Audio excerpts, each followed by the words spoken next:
ദൈവനാമത്തിന് മഹത്വമുണ്ടാകട്ടെ. സദൃശവാക്യങ്ങൾ 6:16, 17, 18, 23.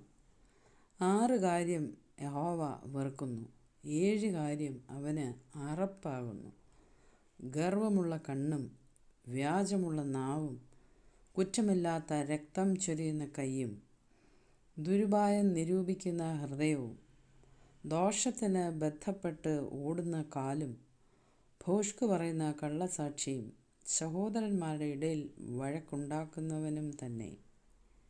കൽപ്പന ഒരു ദീപവും ഉപദേശം ഒരു വെളിച്ചവും, പ്രബോധനത്തിൻ്റെ ശാസനകൾ ജീവൻ്റെ മാർഗവും ആകുന്നു. ഈ വചനങ്ങൾ ഇന്നത്തെ ദിവസം ദൈവം തമ്പുരാൻ നമ്മളെ സമൃദ്ധിയായി അനുഗ്രഹിച്ച് കാക്കുമാറാകട്ടെ. ആമേൻ.